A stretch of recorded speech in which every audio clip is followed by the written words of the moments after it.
As the world faces a deepening energy crisis and Europe braces for a cold winter, how will the hardest-hit oil-importing countries in Africa, Asia and Latin America cope with soaring energy costs and widespread blackouts?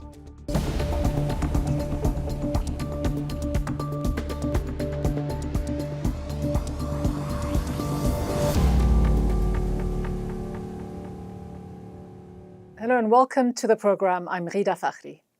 The world is in the midst of the first truly global energy crisis. This is the stern verdict earlier this week of the head of the International Energy Agency, warning that the worst is yet to come as countries across the world face natural gas shortages and soaring energy prices.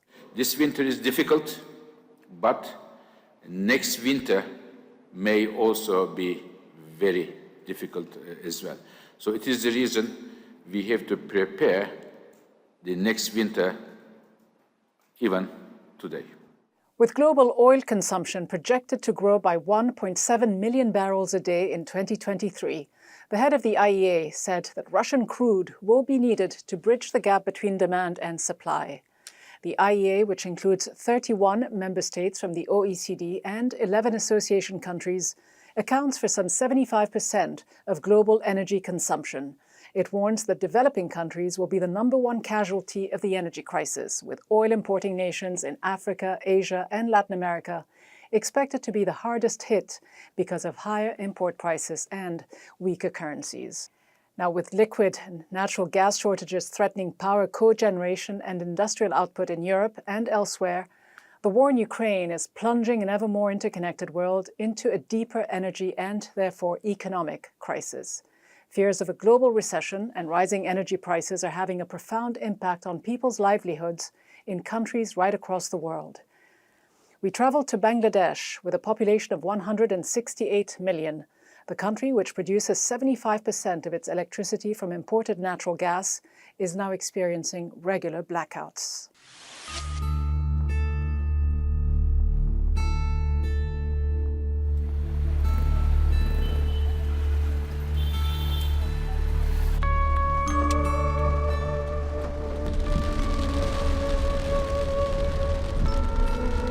তেলের দাম আগে তো আমি ধরেন প্রতি মাসে 5,000-6,000 টাকা তেল নিতাম, তো এক মাসে আমার 5-6 হয়ে যেত। এখন 14,000-15,000-এও আপনার 18 থেকে 20 দিন যায়। বেতন আর বাড়ায় নাই তো, ওই ঘুরে আগে যে বেতন দিত সেই বেতনই চলতেছি। কিন্তু আগে আপনার যে শুধু আমি সারা বছর কি আপনাদের চাকরি করে কি সেই বেতনে কি চলতে পারবো? আর আগে যে টাকাটা আমি কিছু আয় জমা করতাম সে টাকাটা 1 টাকাও আমরা রাখতে পারি না, এমন আর ঘাটতির মধ্যে আছি আমরা। যদি মালিক পক্ষ থেকে তারা আমাদের কিছু বেতন বাড়াইতো তাহলে আমরা কিছু রাখতে পারতাম। আমাদের তো কিছু ভবিষ্যৎ আছে, বাচ্চা পোলাপান আছে, এদের তো মানুষ করা লাগবে। এখন যে টাকা বেতন দেয় ও বেতন আমাদের কিচ্ছু হয় না।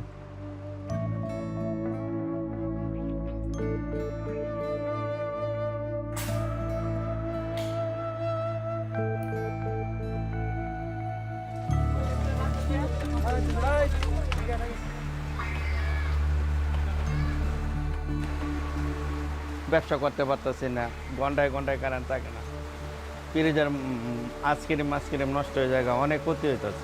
কারেন্ট গেলে আপনার এই যে চার্জার বাতি মোমবাতি যা ব্যবসা কিছু মতো করতে পারি না, জেনারেটার ব্যবস্থা নেই, তেলের খরচ বেশি হয়ে যায়, এই জন্য ব্যবহার করেন।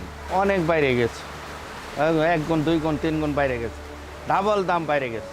ওই জায়গায় তো দাম বেশি, ওই জায়গায় তো আর নেই, তো আমরা অনেক দাম বাইরে গেছে। এনে তো নর্মাল, এনে তো আর ভিআইপি নাই, এনে সব হয়েছে কাঙ্গালি।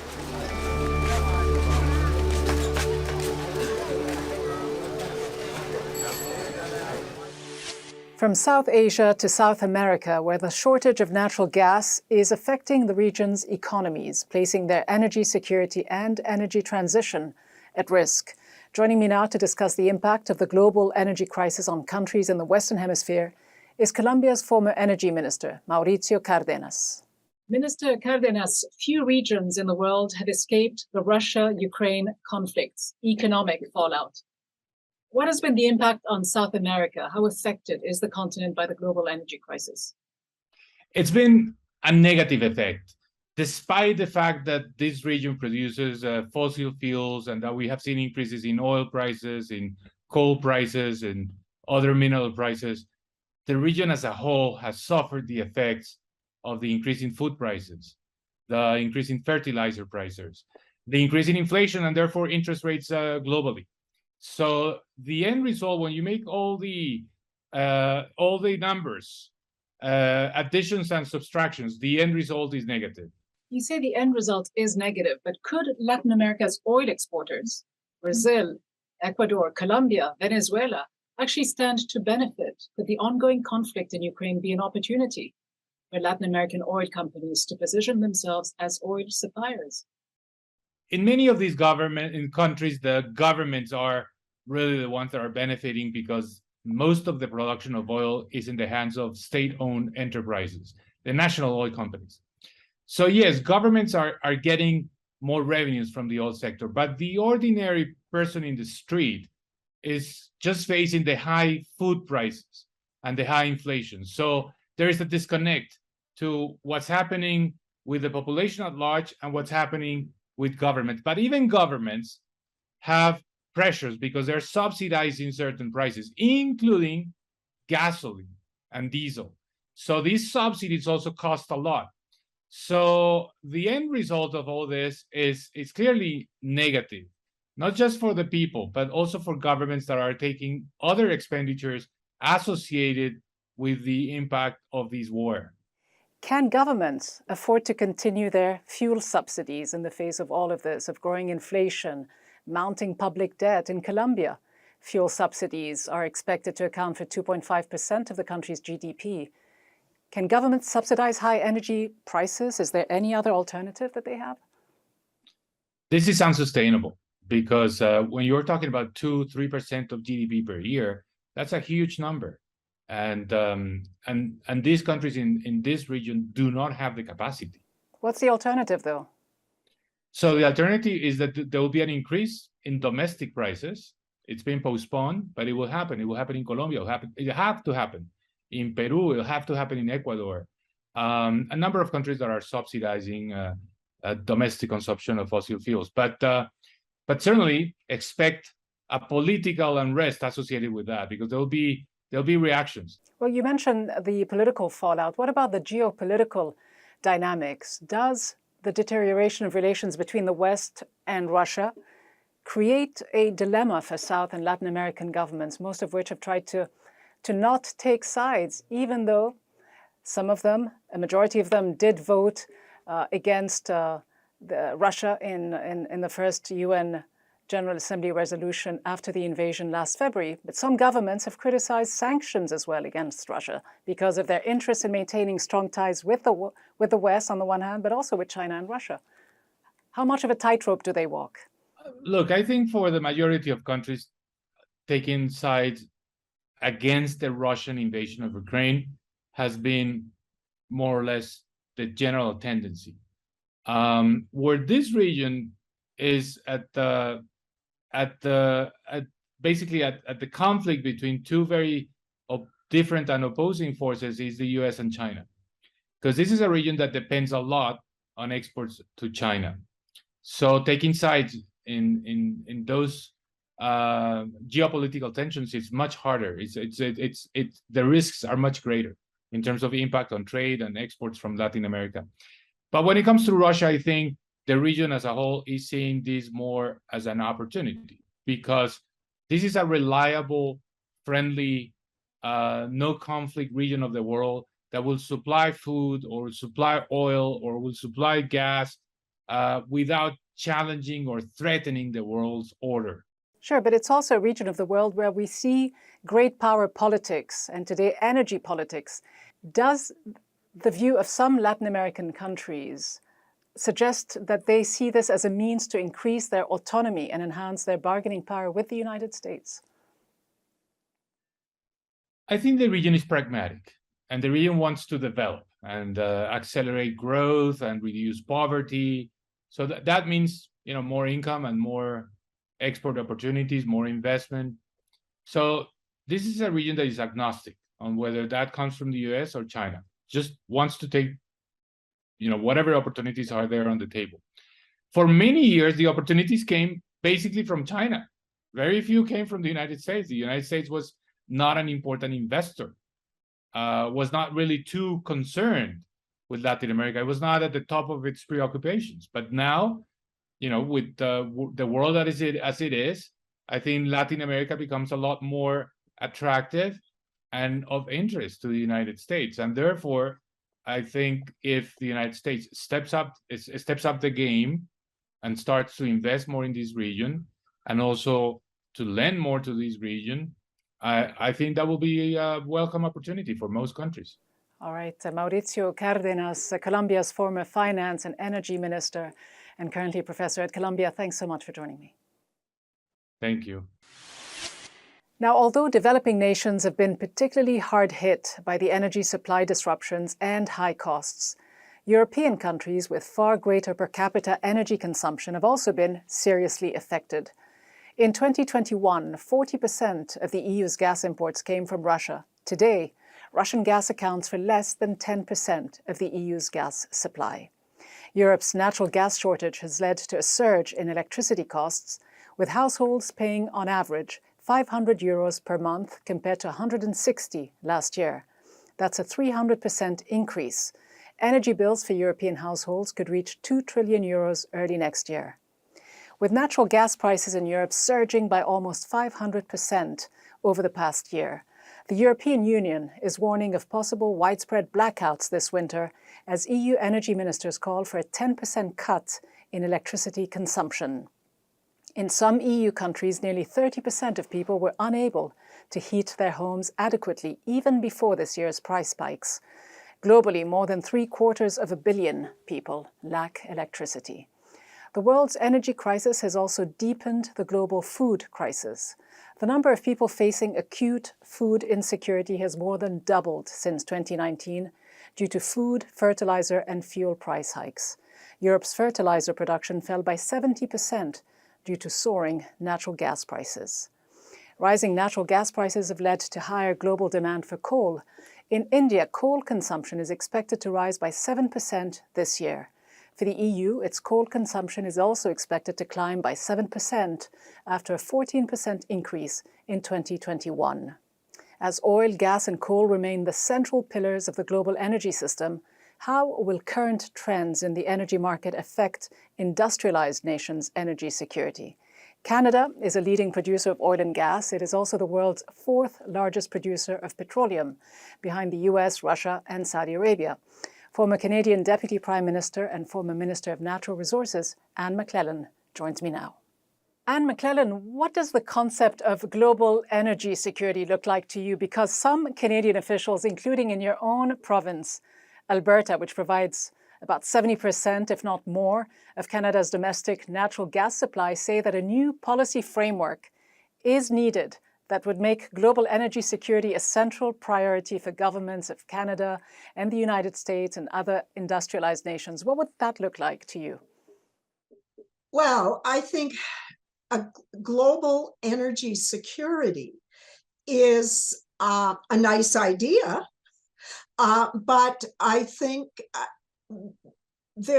to me, there is no clear definition or of what that would mean, or how one gets to a place of global energy security. The IEA defines energy security as the uninterrupted availability of energy sources at an affordable price. And we're not there. We're not close to there, are we? Even in developed, prosperous nations such as those in the European Union. I think for me, I would take this in chunks. Canada, the United States, and Mexico. We have been talking about how we further integrate that North American space. Part of what we're discussing as part of that further ongoing integration is what further energy integration would look like. And in fact, if we as a region got that piece right, and we haven't got it right yet, but if we could get that piece right, we could ensure that at least to those of us who live in North America, We have what the EIA describes as global as energy security. It would also be a competitive advantage for North America in terms of dealing with the rest of the world. But realistically, though, can it be done without Russian oil? Because the head of the International Energy Agency, Fatih Birol, said just this week that the world still needs Russian oil to meet demand. So is the current Western de facto boycott of Russian oil and gas sustainable, considering that Russia's oil production is almost at a par with Saudi Arabia's output? Look, I'm not one to disagree with the EIA. And in fact, I think if you look at the importance of Russian oil, yes, the world does need Russian oil. Or if we don't want to take Russian oil, what do we replace it with? And I think that's an interesting question. You're not going to replace it quickly, but could it be replaced? And then I think you start to have to put, whether it's Russian oil or energy supplies generally, into the context of global warming and climate change. You can't look at, as far as I'm concerned, global energy security without taking on board what we're doing to the natural environment by the use of fossil fuels. But let me just pick up, though, on what you said a few moments ago, that the world still needs Russian oil. So is this a move towards either boycotting Russian gas and oil altogether or putting a price cap on it, which is what the EU is discussing and which is what could happen in December? Is that all just wishful thinking? Because it could backfire, couldn't it?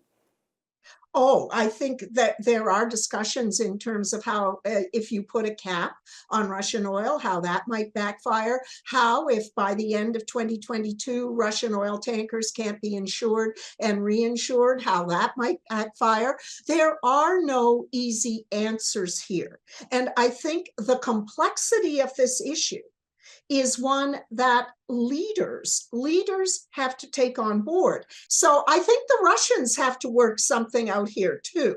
They may, I'm sure that they will be outraged by a cap on per barrel of their price, their oil. But in fact, there's no evidence that the Russians may still not be able to make money with a capped price if they're willing to sell it into the market. And of course, look at who they're selling their oil to right now.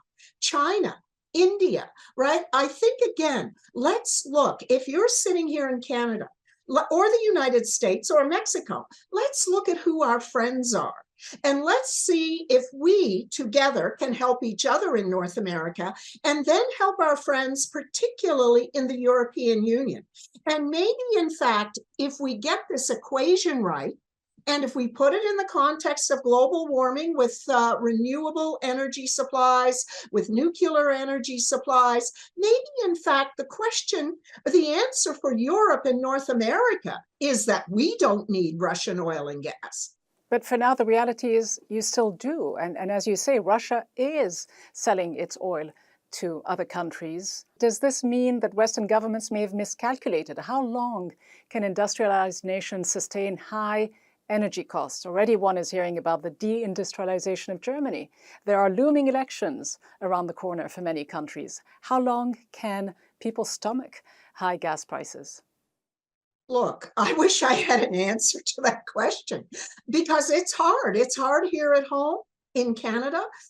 It's going to help influence the midterm election outcomes in the United States.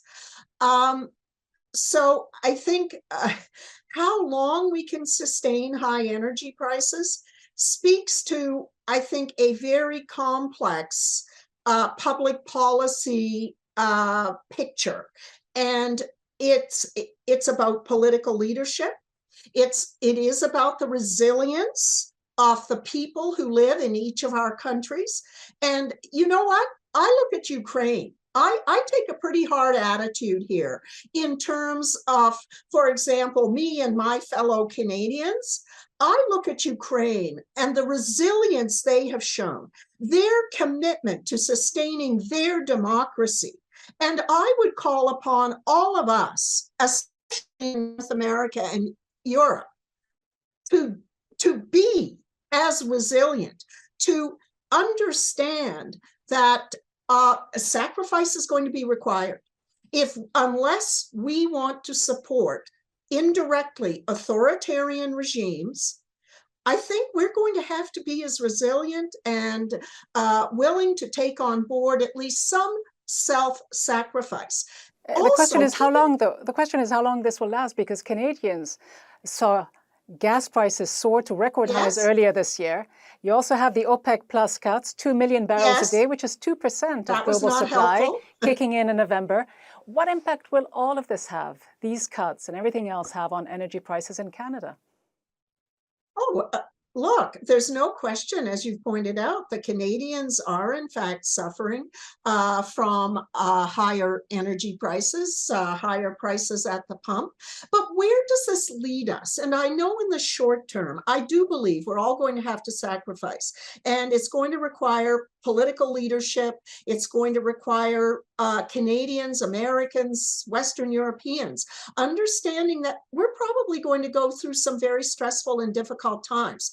But what does this teach us? It teaches us that we can never be beholden again to an authoritarian power like Russia or perhaps others around the world, and it will accelerate the transition to fossil-free or a reduction in the use of fossil fuels. But you say this, but there are those who are putting pressure on Canada to produce more oil. Canada is the fourth largest oil producer in the world, behind the United States, Saudi Arabia, and Russia. The Chancellor of Germany was in Canada not long ago, in August, asking for higher output. Higher oil prices are good for Canada, aren't they? But can the government sustain pressures, essentially from, I suppose, its southern neighbor to increase production? The reality is that we're producing at capacity right now, right? I mean, there are practical issues for Canada in terms of providing any short-term fix, whether it is to Germany or even pumping more oil to our US neighbors, because you have infrastructure demands. And in fact, you know, I would say that probably most of our oil producing companies are at capacity right now. Authoritarian regimes act in a certain way. Who are our friends, and how can we, working together with our friends, ensure energy security, dealing with climate change, and ensuring that our citizens are able to have a safe, relatively safe and affordable lifestyle?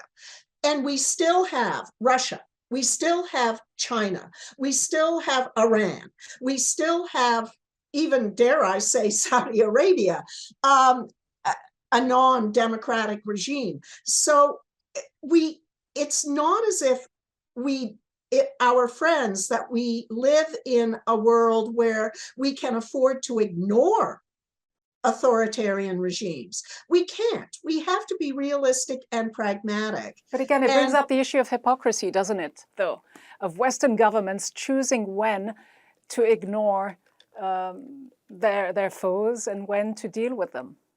Well, and keep in mind as well, at the end of the day, self-interest will drive a considerable part of this, won't it? In that we cannot be so altruistic that in terms of not dealing with authoritarian regimes, that at the end of the day, we ask too much of Western democracies and too much sacrifice from the people who live in those countries. We have to take on board that authoritarian regimes always act in their self-interest. Therefore, and so do democracies. And so do democracies. Anyway, yeah, very good. Yes, that's true. That is true too. It's great to talk to you, Anne McLellan, former Deputy Prime Minister of Canada and former Minister of Natural Resources. Thank you very much indeed. Thank you. Now, as the Western world seeks alternatives to Russian gas, events of the last few weeks are showcasing that boycotting and substituting Russian oil and gas will take longer than US and EU policymakers care to admit, and that it comes with political risks.